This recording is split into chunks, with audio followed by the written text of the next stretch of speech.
Sorry for the last minute organization of this. I started the Doodle poll to find us a time, and I think I didn't realize I took some responsibility to organize the call.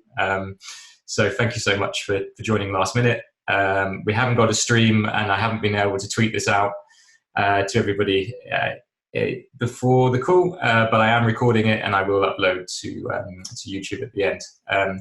So jumping on the agenda, if we just start with your name, who you work for and what you're working on, any intentions you have for the call, and if you can keep it to 15 seconds, it says here, that'd be fantastic. Anybody would like to start? Please go ahead. I can see Richard. Yeah, sure.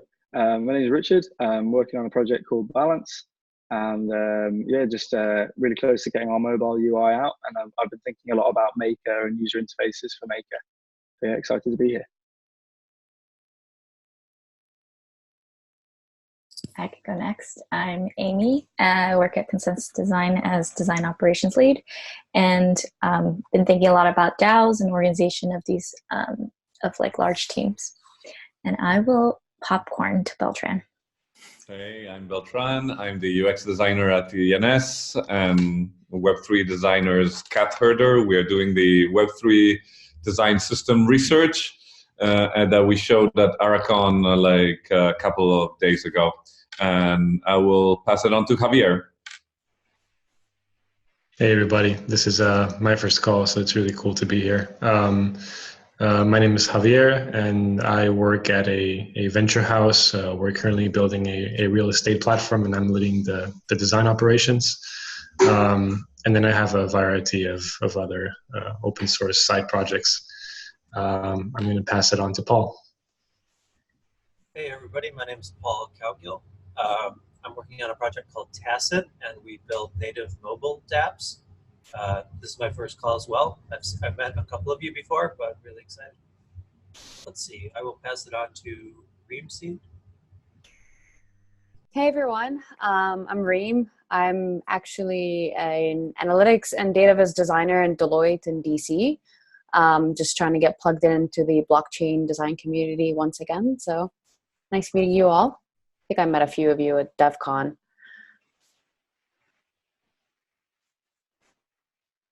Cool. I'm not sure who hasn't been. I'll just introduce myself. I'm Charlie, designer. I'm trying to build a studio of just focused on blockchain projects. Yeah. Pass it on to someone. I'm not sure. Have we had Christoph? Jim and Kossam. Hey everyone. So I'm Christoph. I don't do anything professional work-wise for crypto, but I'm working on side projects. So I'm designing the Monero wallet, and I'm starting to help out with the Grin wallet now too. So I like these community-based projects. And I posted that recently in the Telegram chat. I'm working on the crypto UX handbook.com website, where I'm just gathering what I'm learning and things that I think are useful, with two goals. One is bringing more designers into this space, because I think it's pretty rough. And the second one, just kind of providing a baseline for developers who make interfaces, because I think there's a lot of them in this space that they can just kind of copy paste something and it'll look nice. But yep, that's what I'm doing. Anyone else? Jim, go ahead. There you go. Hold on, sorry. Can you hear me now? Yeah. Okay, yeah, sorry. I saw Beltran pointing that way. Anyways, yeah, so a similar story to Christoph. I guess I'm not doing anything professionally either in the blockchain space, although I'm helping bits and pieces out with things like Kickback. So helping with things with that, with the kind of interaction design and things like that.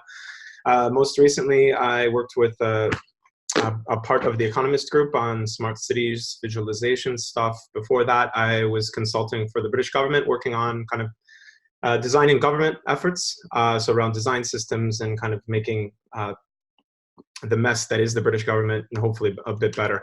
And yeah, I know Charlie and Beltran, and I'm interested in decentralization. Otherwise, a lot of my work is just kind of UX related things, and then I do a lot in kind of cultural heritage, and interested in also potentially setting up some sort of DAO thing that I've been speaking with a lot of people working in EU sorts of projects about how to better organize projects, and I'm just interested in the design of decentralization.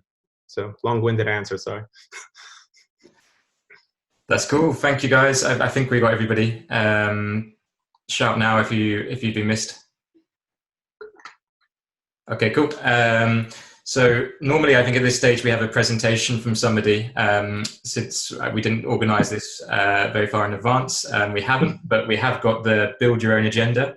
Beltran, do we normally set a time limit for people to present here, or anything, or is it just a free? Well, for a presentation, yeah, like 10, 15 minutes plus discussions. But since we have a lot of time, just wing it. And Khalil just joined. So if you want to introduce yourself, Khalil, 5 minutes. Yeah, sure. So as you said, my name is Khalil. I'm a product designer at Ledger. So I work mainly on the Ledger Live, on desktop, on the mobile side, so on the mobile platform. So yeah, glad to be here with you guys. Cool. So on the list, on the agenda, we've got Javier talking about a voluntary writing a designer's intro to Web3. Yeah, so I've been thinking about this for quite a while, and it's very related to what Krista was saying earlier about, how do we get just designers who have no prior experience or involvement in Web3 and crypto to get to know about any particularities that are inherent in this space, and try to ease the onboarding from A to B.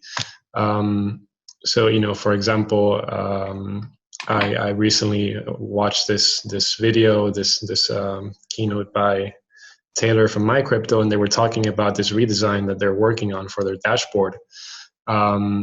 And they were inviting designers to come in, but then I went in and they didn't have any design sketches, for example, that designers could get hands-on and actually, try to build new things. So, I think just in general, there are some things that I want to review, that some resources that companies could make available or projects could make available, or whether there's like a set of standards that projects could have to allow more designers to get involved.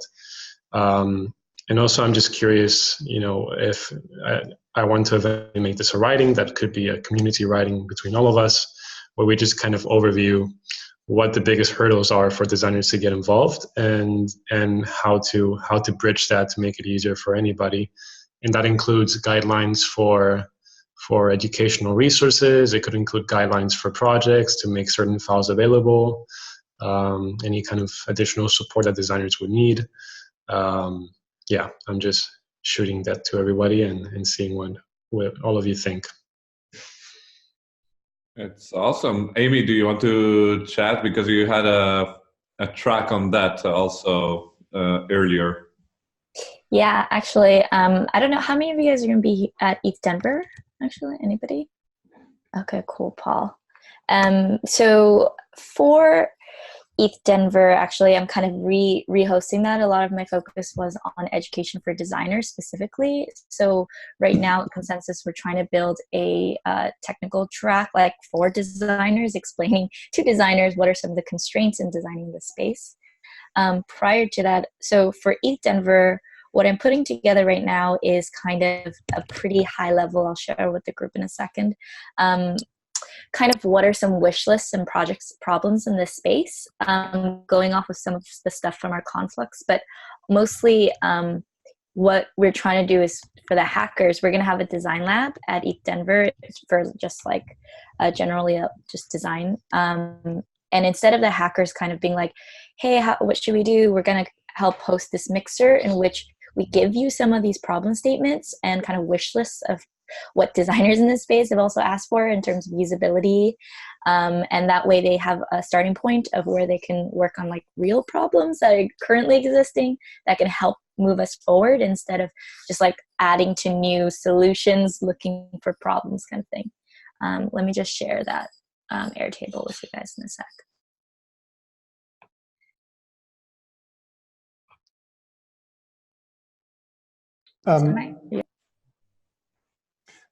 To add an experience I had 2 weeks ago. I'm in Munich, Germany here, and I was presenting here at the UX meetup, UX and product meetup. It was at the Google offices, and there were 90 people.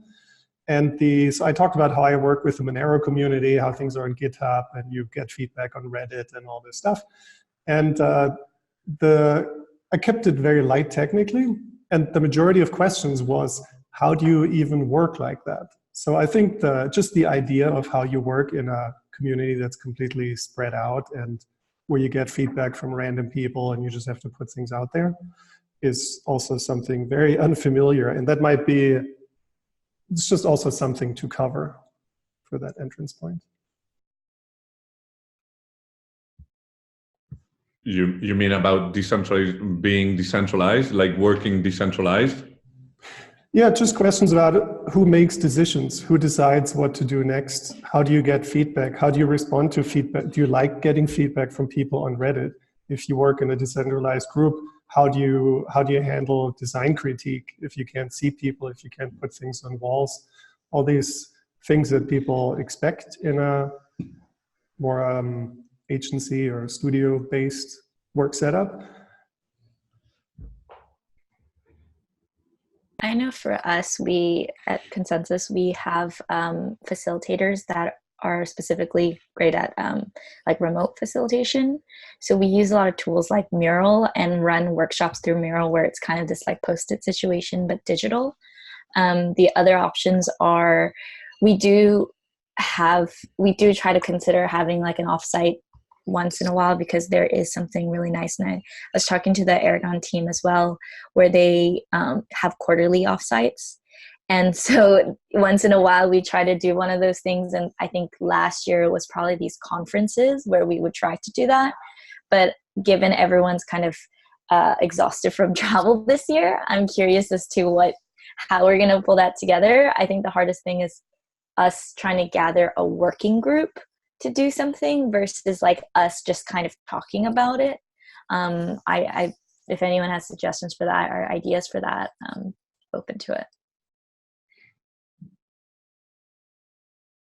So, I think in general, just to tie everything together, it'd be cool. I'm going to start writing something up, and I'm going to be looking at all the links that you guys posted on the chat and the Telegram, and maybe I can get back to you with a draft, and we can put something together. Just in like a little guideline about what does it mean to intro into Web3 as a designer, and what kind of expectations or conditions, or just in general how that community feels like, and what are the best ways to get introduced. So always open to feedback.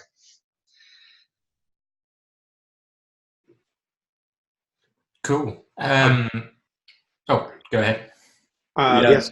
Sorry, I was going to respond to Christoph's mention before. I think a lot of those kind of issues is remote and decentralization are kind of they kind of fit each other quite well in a number of ways, obviously. But I think it's largely a cultural issue, not so much a work issue. I don't think it's. I mean, this is just my two cents or whatever, but I think in terms of critiques and being in the same room and having the Post-its on the same wall that nobody's looking at isn't the issue. I think it's just people have a discomfort with letting go, and this is really hard to communicate, obviously, and really hard for people to get on board that, just because you're not sitting at a desk doesn't mean you're not doing anything. So these things are, there's a lot of like cultural kind of stuff, that baggage that we need to get over as well too. And obviously that's a massive issue, and it's going to take ages, but I don't know. I just wanted to add that in, that somehow should be part of our design, or somehow part of our design thinking as well too. So. And if I can relate also for both Javier and Christoph on the decentralized work, it's an unsolved solution. At ETHDenver, we work also with a real-time board, like Amy was saying, like facilitating discussions over a shared whiteboard, and possibly InVision, where people can comment on the prototypes or whatever. Not too often about that. Since it's more conceptual discussions, we have recently found quite useful creating an internal discourse where you have per topic kind of discussions around one thing. When they get too long, it gets a bit messy to find the solutions, but right now it's better than having them in chats or other systems. And yeah, so that was my 2 cents as well. Cool. If everyone's happy, I think we'll move on to the next topic. I'm next on the list, but I'll move to last, so in case we take up too much time. Christoph, onboarding more designers into the space, something we've already been discussing, so I don't know if you want to add anything there. I'm just kind of curious to hear from, maybe somebody wants to share their experience, how they got started, what they were struggling with, and what helped them. I'm just kind of curious to hear. Yeah, awesome.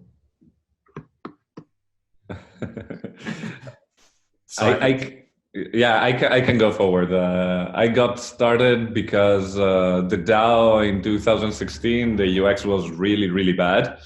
And I was developing or being a developer at the time more than being a designer, especially in the space.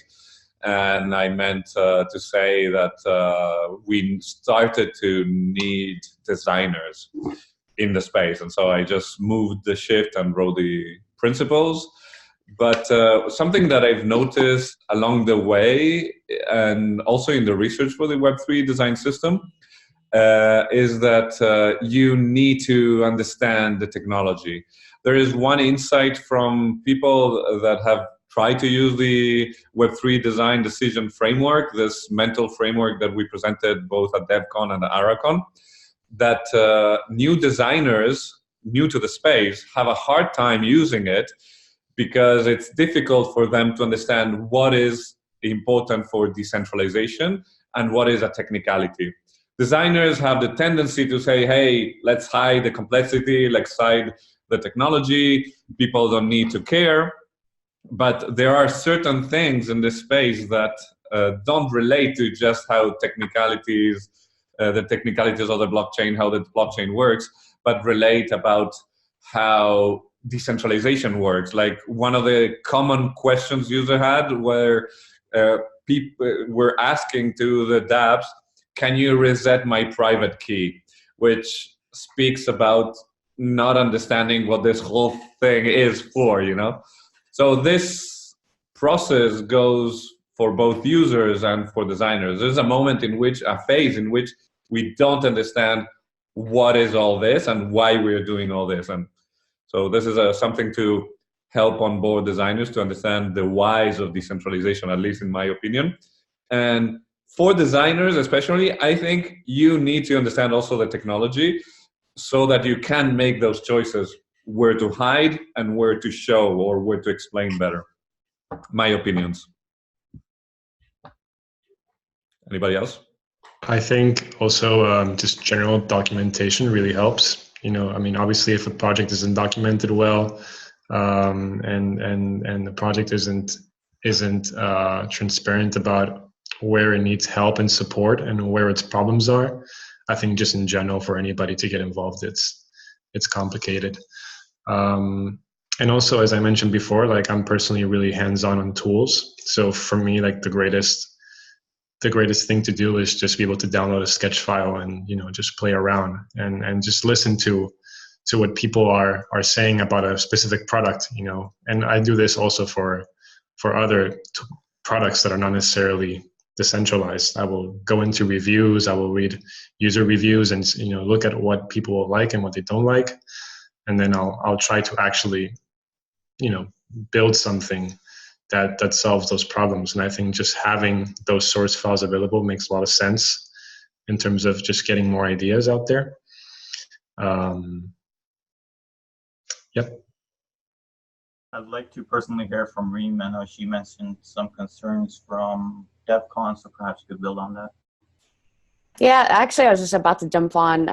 And so one thing that I battle with daily, I work with data scientists because I do a lot of analytics and AI design. And the one thing that they're constantly telling me is that I need to understand data science. I need to understand the models that they work with. which is something I do need to understand so I can design for them. But then at the end of the day, I'm designing a product for the average user that does not understand data science. It does not understand how analytics works. They just need answers. They need something that could address their problems. So being technically fluent is a double-edged sword. One, because the more I learn about data science, the more I start to realize that they're asking me to design a faster horse. It doesn't give me room to really be completely creative and innovative and design something that they subconsciously need, but they are not aware because they're so fixated and pigeonholed in this data science world. But then also not being as technically fluent helps me understand the user's needs and then focus on what they actually need and bridge that gap.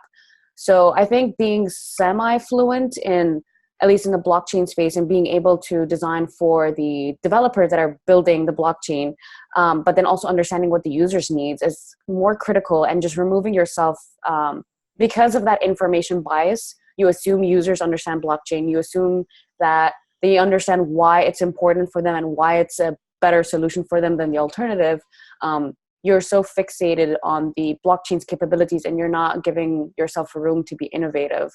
So this is kind of like a daily battle. I like to dip my toe in the data science world a little bit just so I could speak fluently and intelligently, but then not enough so I could actually come up with something very different. And the reason why I bring this up is because like a few weeks ago, a data scientist told me like, we do this because we have to do it. You don't understand. But then I kept asking, why do you even do it in the first place? And then it actually got them scratching their heads. They're like, oh, I guess we can automate this process. We don't need to do this. And that kind of was like my shining moment when I realized that me not understanding data science as well just helped me remove that layer, that information bias, and just automate some of the processes. I don't know if that kind of made sense to you guys, but would love your feedback. Yeah, no, I'd agree. I mean, if it's a lot of times, if I mean, all of us have to justify our existence nonstop, which is part of the problem, I guess. And then kind of, I guess, as you said a bit, just saying that you're the translator, I find helps, you know, because it sounds like what you're saying that you do, and working a bit around data people as well too, just a couple months ago. And yeah, it's just like, well, I can only understand so much. And if you want me to be a data scientist, then I can't be a designer at the same time. That's just absolutely impossible. Yeah, I guess. And then the other thing I would just add to that would be, it's, yeah, just this endless battle of just trying to just say why you're there. And then a lot of that has to do with the developers too, which don't understand why you're there either. So that's part of the issue, is that you're going to kind of justify your existence on all ends. And yeah, it's difficult, but I think if you, like you said, that if you can say, well, if I ask the right questions that, you know, that you said in that example, then we can cut out a ton of work. You know, I can either say, oh, why don't we just get rid of that bit instead of you doing workarounds for a year and a half, you know? So if you can, I don't know, it's never easy, but that's one way of selling it, I guess, is saying that I'll ask hard questions, you won't like them, and then I might save you a year of work, X amount of dollars, euro, or whatever. We've been talking a lot about this kind of like idea of time saved or projects killed, or like, so the idea that if you do all this research beforehand, which instead of just building, right, you get to actually get to the root of the problem or a better solution. And so we try to refer to that data quite a bit. It does require a lot of buy-in and kind of allies. So one of the things I've noticed in this space, and going back to what you were saying, Beltran, about the technical fluencies, in which I noticed there's a shortage of front-end developers in this space. And every time I'm in a project where there is a front-end developer, it becomes extremely helpful because they get to say, hey, like, we are deploying it this way. And it's really hard to be a front-end developer in this space because there's a lot to think about, right? Like, not only are you trying to get super technical depth, but you're also trying to like think about the users and then like help the designer execute. So the kind of patch solution I'm seeing right now, which is, hey, can we get designers to a higher level of technical fluency so that they could at least be a part of the conversation and have some a bigger like space in that table? Or can we actually bring on more front-end developers and we're just trying to do both kind of trying our best to get everyone knowledgeable. So one quick question I had, we have a lot of new people in this call today, so I wanted to kind of get an indication of how you guys found out about the call and if you can do a better job of like creating this community around the efforts that we've been pushing through different events and how we can get you guys more involved. So if you guys have any highlights on what worked and how we can improve that process a little bit, would be really insightful. Yeah, cool. We've got a few more people who just joined the call, so maybe if we do a second round of intros, and you can just answer those questions like how you heard about this and if there's anything else you improved. I can see new people here. Phoebe, do you want to kick off with who you are, who you work for, and what you're working on, and yeah, anything to add? Yes, my mic is on. Yes. Okay, so I was doing started becoming interested in Bitcoin since 2011, and bought a lot of Bitcoins back then and sold them early. And then I realized I have to like create some value to earn those Bitcoins back. So I've created like some peer-to-peer lending website prototype on the Bitcoin. And then I was trying to move this for the Ethereum. And so I was like thinking, what's actually possible on the blockchain, on the Ethereum blockchain right now. So I think 2 years ago, it was impossible to have stablecoin that is paying some interest rates, and right now you have that. But the user experience of using that is so bad, and I think that people want just like simple things like API that allows you to send money from point A to point B, and like the cryptocurrencies usually is like everything on the blockchain would be better working on the centralized server, but the only issue with that is the legal issue. So I perceive the blockchain as kind of like regulatory arbitrage. So you can create things that are like nobody can compete with you because what you are doing would be illegal doing in the centralized way. For example, MakerDAO. So those things are interesting to me, but I'm just researching right now. Cool. I can see who else has joined ICE. Do you want to say who you are?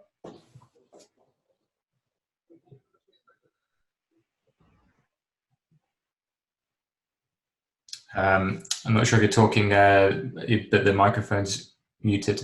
No problem. Sorry if I say a name wrong, but we've got Patry. Is that your name? Yeah, hi. I've seen on Twitter, like basically it was like an open invitation, so I just decided to jump in as I was doing some stuff. So it's like a very cool way to hear guys in the. And I've been doing like in the Ethereum sphere for like almost like 2 years or so. I was involved in user feeds. It was like we built like few dApps of what was called the relevance protocol, whatever. I mean, that was like it's a very broad definition, but we were just playing around a lot of attention economies and how we can influence each other based on the token transactions and like just getting this data, somehow subjectify the state later on. And then I was like also working right now. I'm working freelance with a RAM project a bit and few others, like just exploring what I can do next. So it's like a long story short.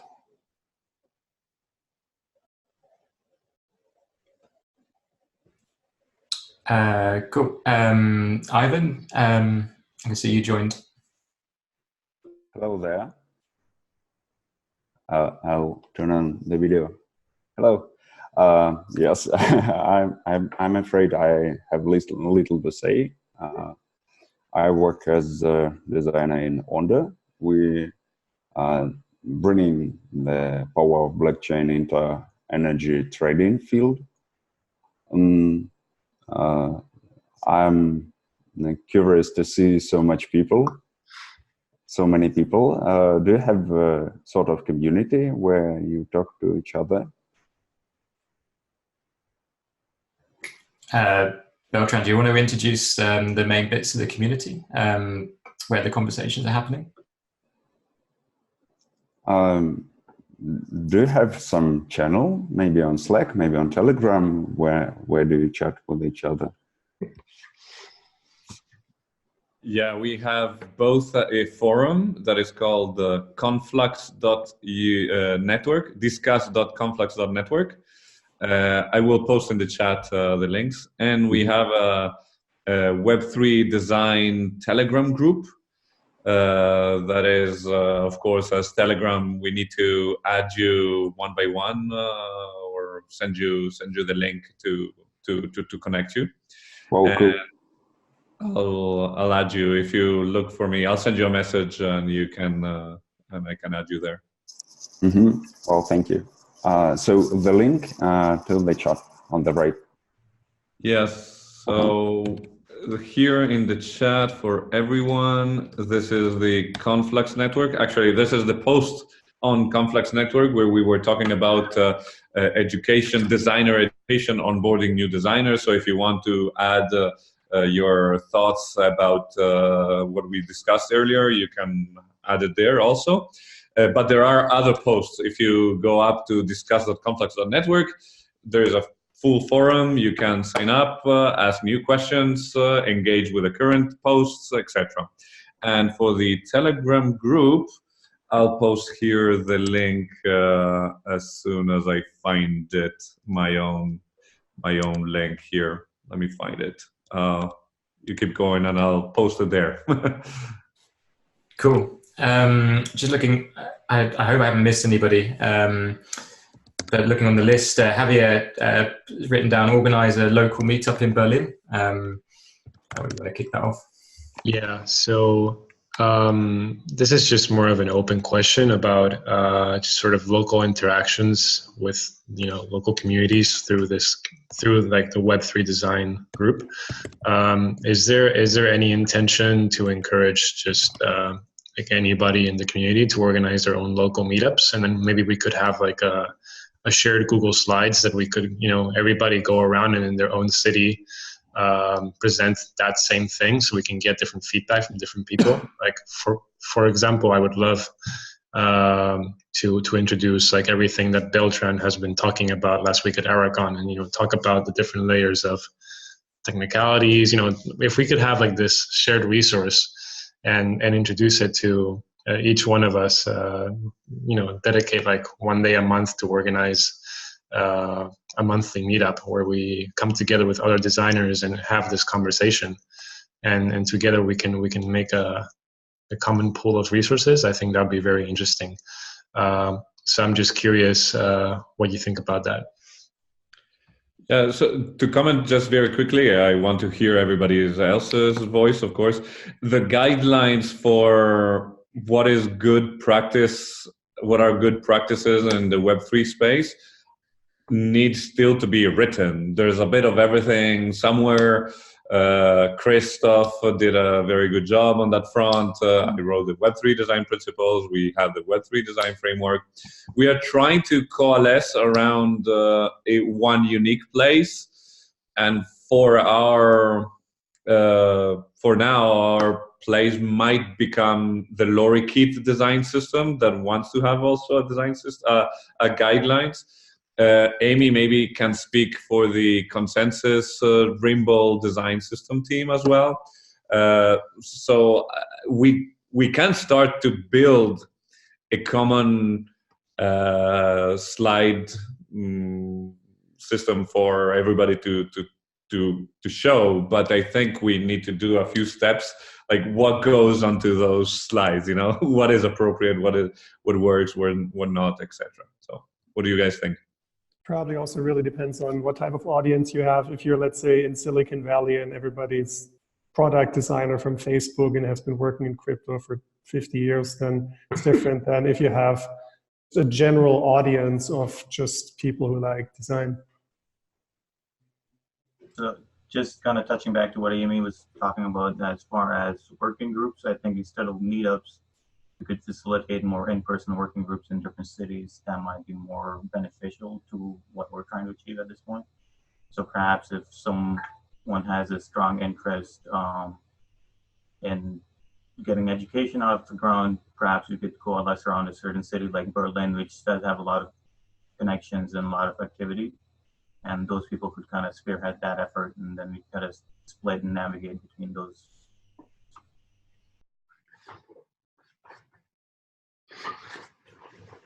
And to continue on what Christoph and Akil mentioned, meetups also depend on the target. You know, if Javier, you want to do something for new designers in the space, it's a completely different kind of task than onboarding general users.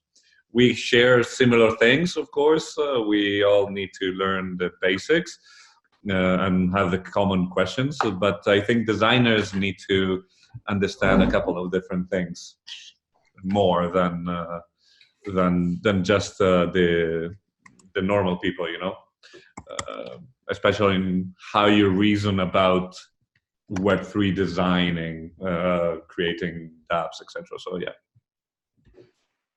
Cool. On that note, I think if anybody is organizing a meetup, share the slides or something in it, and people can reuse that resource. I don't know, almost like an open source thing. So it won't work perfectly for each thing, but you can easily use it again. I noticed Richard posted about Balance. They do a Brooklyn, New York meetup. He's done a link in the chat, something worth mentioning.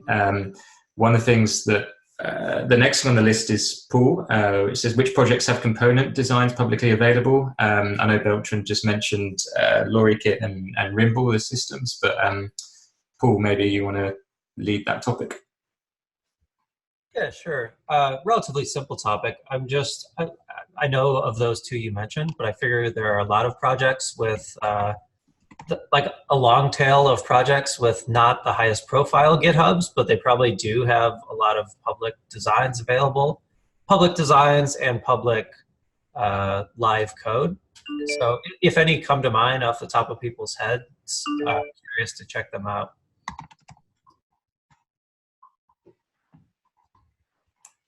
Status also had an effort on building a design system. I think internally they made the decision to join the Lorikit effort. Lorikit wants to become this shared component space, you know, open to everybody. Aragon distance themselves from it so that it can become anything. And yeah, so Status also working on that.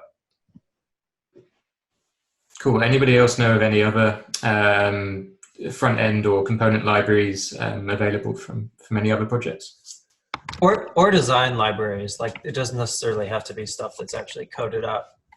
I mean, all my stuff for Monero is in a GitHub repository, all the sketch files. And then with Grin, we're trying to do something similar because Grin just launched. So I started working on the design maybe 3 months ago. And now since launch, there's kind of a small community coming together. And all the projects are really just basically still command line. There's almost no interface. So there's a small group who's trying to basically build in Figma a reference design with all the different screens next to each other, all the different states that are just the basic protocol, then additional ones where somebody adds some other features. And with the idea to kind of that be kind of a baseline for any developer or any project that wants to do something with Grin, that they can just take that and use it and make it their own. Like, it doesn't matter if they take it exactly the way it is, but it's also just a Figma file. Yeah, I can share those links too, if anybody's interested. Quick question, who here uses Figma for some of these files? I'm switching to it right now. Okay. Yeah, I mean, we're in a lot of these conversations with Figma and that team, and we've noted a lot of people in our team as well have switched into Figma because we find it super easy to share to anybody and have anyone kind of collect. I think Rimble and a bunch of us have it on Figma as well. Cool. I put a topic in, I did a survey I just posted in the Telegram group for feedback on the course and how to move forward. I've got the results. I'll just see if I can share my screen and just talk through them real quick. Okay, Can people see that? Someone give me a nod. Yes, we can hear it. Cool. So not many people participated, but just to go through it quickly, 7 people said they wanted to do a structured call like this, and 3 people said they wanted to do more of a community catch-up call, which was just more of an open discussion. Responses said most people wanted it to happen bi-weekly, and everybody else said monthly. So I think bi-weekly seems to work. And then there was some more stuff. I'll share these results in the chat in a second. Actually, I'll do that right now.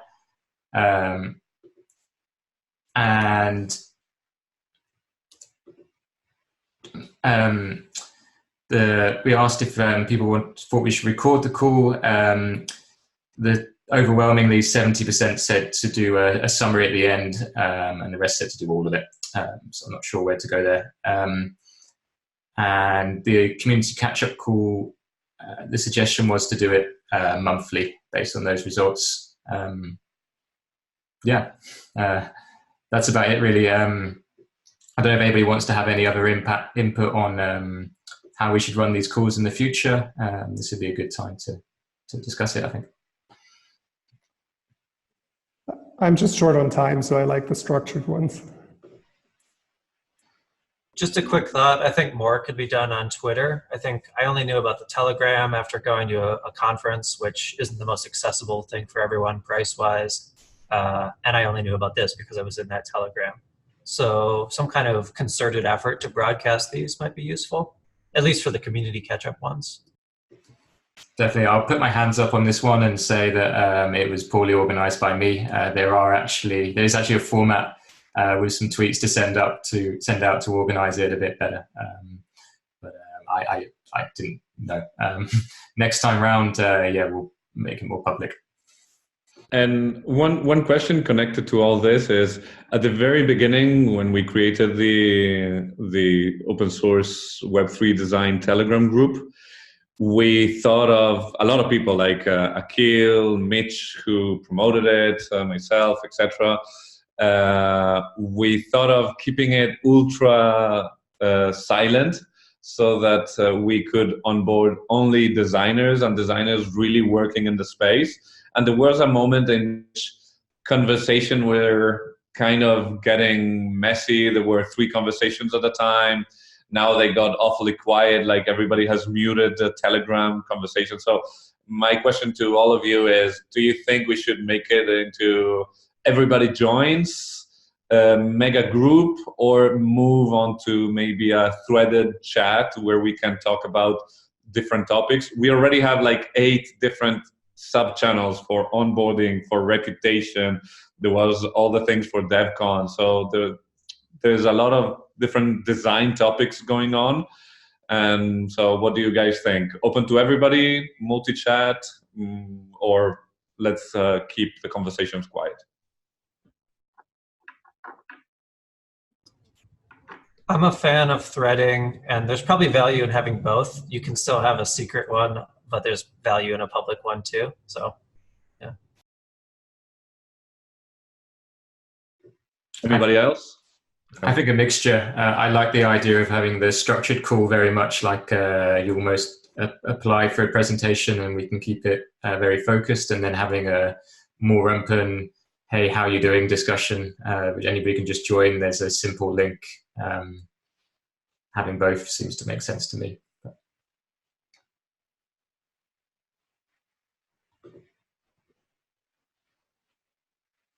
Cool. Anybody else have anything about format of these calls? Cool. In that case, is there anything else that anybody else would? I could just notice that somebody else has just joined. There's a Matt S. I don't know if you want to introduce yourself just at the end, who you are and who you work for, what you're working on. Hi, I don't have. My name is Matt. I don't have a video at the moment because I'm outside. Just saw the tweet and so just joined it. All right. Can you hear me? Yeah, cool, fine. So I'm actually working on a, I'm not exactly a designer, but as a trade, but I did some designing, but I'm an entrepreneur. I'm building projects in Web3. So I just want to get in contact with the designers and their thoughts on building a product that will be having a fluid user experience that normal people can use it. All right. What is the product? The product is it's a decentralized financial product which people can vote for trading funds. So you can actually decide on how this information is valid or not. So it's basically a validation process. So more and more people can actually be included in a collaborative effort for getting more and more venture funds for futuristic projects. Cool. I can see one more person, and I'm not quite sure how to pronounce your name, I'm afraid, but is it Torbjorn? Sorry, yeah, Torbjorn. I'm from Denmark. That's why I have such a silly name. I'm the head of design at Chainalysis. Just saw the tweet and thought it would be interesting to hook up. I'm looking for a product designer in London, so I thought this might be a forum for that as well, if anybody's up for that. I think it's a cool idea. Do this more often.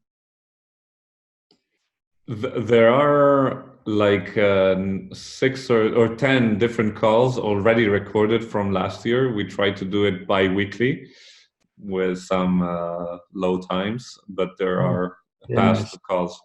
And so for all of you, like very quickly, would you like to join a Telegram group, or is Telegram overwhelming? Do you prefer threaded? Again, for that, if we could go very quickly, Thorbjorn, if I pronounced it right. What do you think? I've participated in Telegram groups before. I like them small, so it doesn't become too much just like manic. I almost said tweeting, but yeah, I like them small and kind of condensed. But a forum like this would work, I think. Can I just suggest maybe that if we do stick to monthly, we choose like a topic like mobile onboarding or something, and we kind of have that as the topic for each call, and that way people, if we want to have more, we can have like, you know, a bi-weekly one where it's like a different topic. But I'm happy to kind of pull together some categories or some topics for us to start with.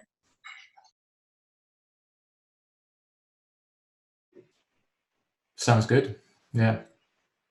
Can I jump in to say one more thing? Is it possible to have this video call a little bit like about 1 or 2 hours later, so people who are in the Bay Area like can enjoy, like, you know, not waking up in the morning? Yeah, definitely.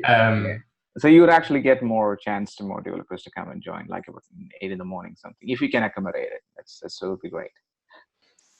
Definitely, yeah. I think the previous calls were more set up. We had a doodle vote for this one, and I apologize if the result didn't work for people in the States. This is a really bad time. I'm not sure quite how to decide the time and the day moving forward. If anybody has any suggestions how to decide it, that would be...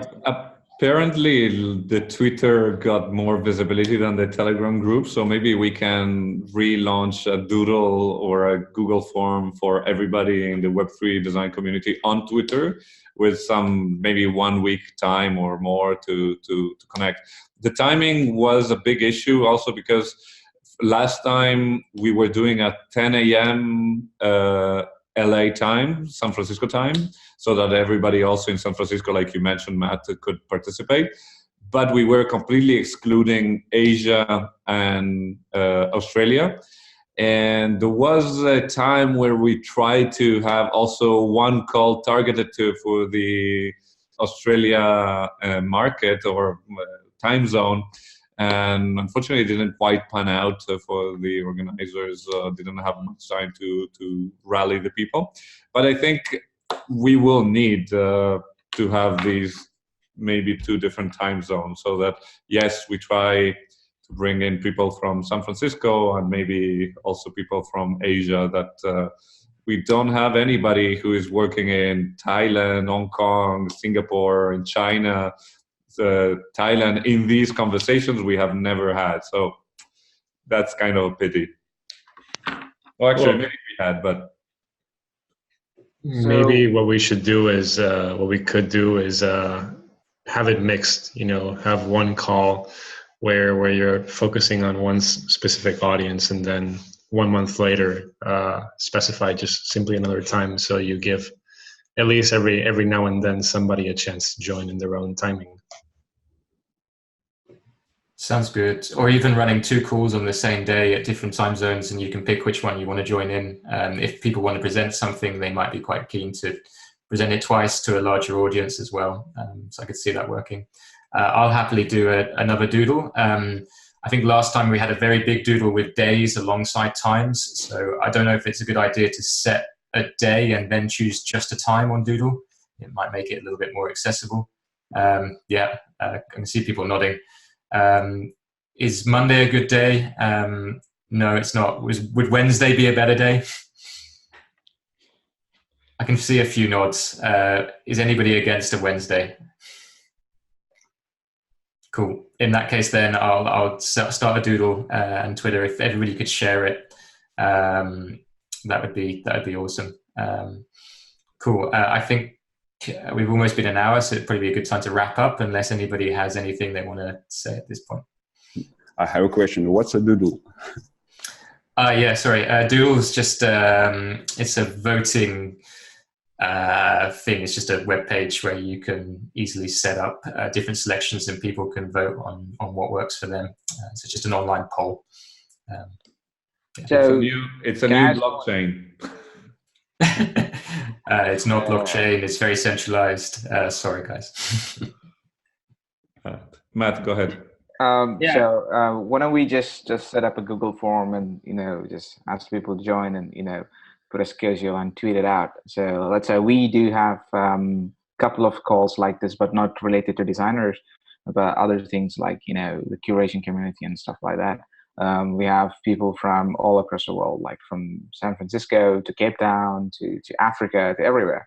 And so we have like a thesis, like, we actually have this call every last week of the month, like Thursday, and another call is like every second week of the month. Now, but we actually communicate each other. We have a Telegram group, and we also set an agenda, like a couple of guys will come and talk about certain subject, like you said, like it's about onboarding and stuff like that, so other people can learn and new guys can actually introduce it.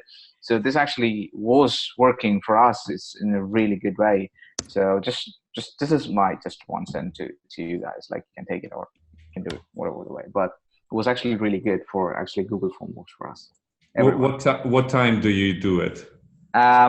So it was actually in SF. It was actually in the early morning for us, but it's relevantly like we don't have much people from Asia. That's one of the things that the barrier. There's another reason why we had issue with the Asia, like not many people that we have people who are speaking English. Apparently, apart from the people who are actually living in Thailand, and a lot of people actually live there, even from SF, and as a remote working. So we so essentially the timing was like around 9-10 a.m. in the morning in the SF, but it can change. The timing was not really great. A barrier, but the thing it is getting people around a specific time and specific day, so they know it, they can block it in the calendar, and then we one of the coordinator will actually send this information, like drop this information in the Telegram, tweet it out a week before this is going to happen, this is the agenda, so people are prepared and everybody talks about it. I've also added on the chat a link to the agenda document that we use internally to schedule the calls and. Oh yeah, great. This is cool. Yeah, thanks.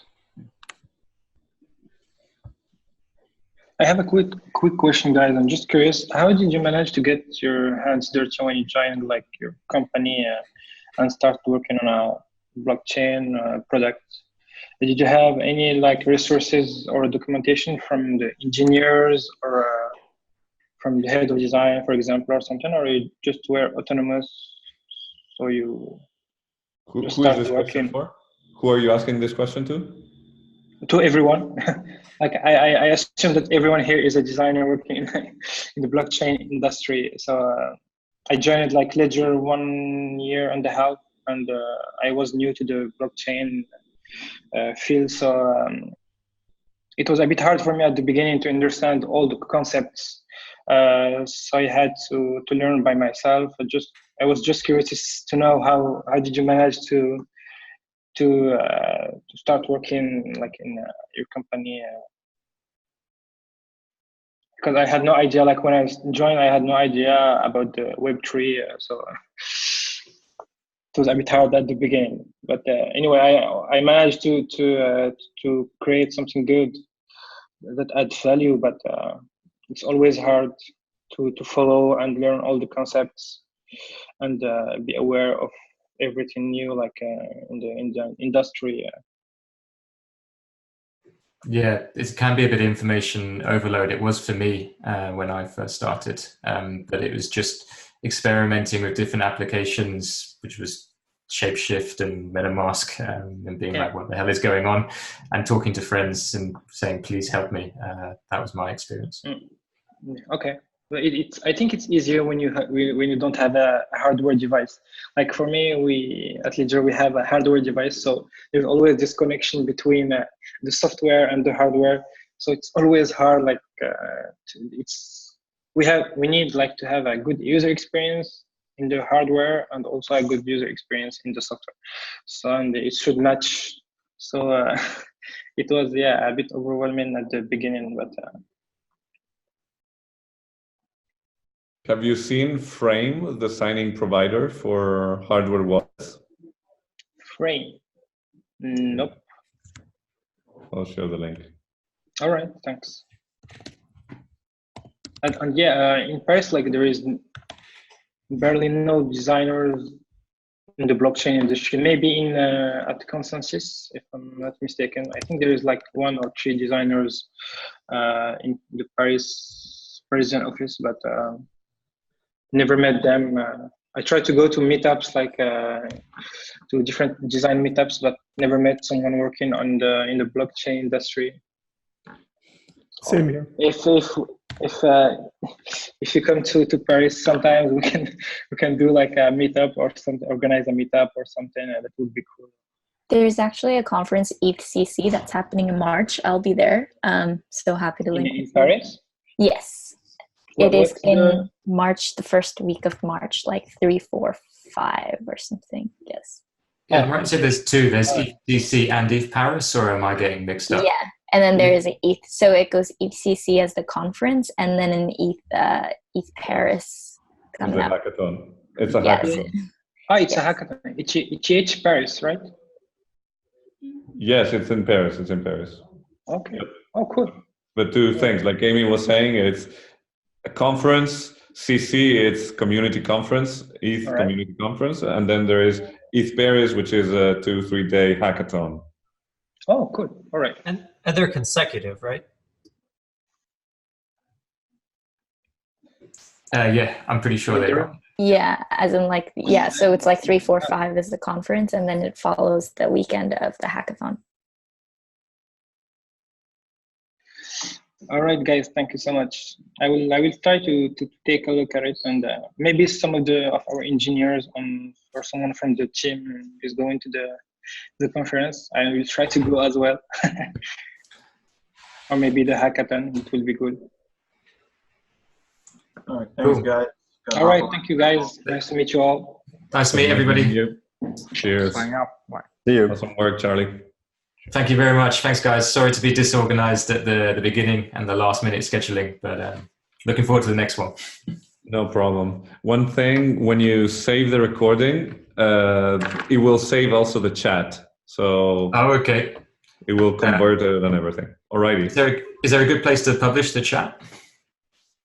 Well, maybe copy pasting it on YouTube, or I don't know, if anybody Yeah. wants it, we can post. That would do. I'll do on conflux as well. Maybe that makes sense. All right. Yeah. Cool. Thank you. Awesome. It was awesome talking to you guys. Cheers. Take care, everyone. Bye. Bye-bye. Leave meeting. Stop.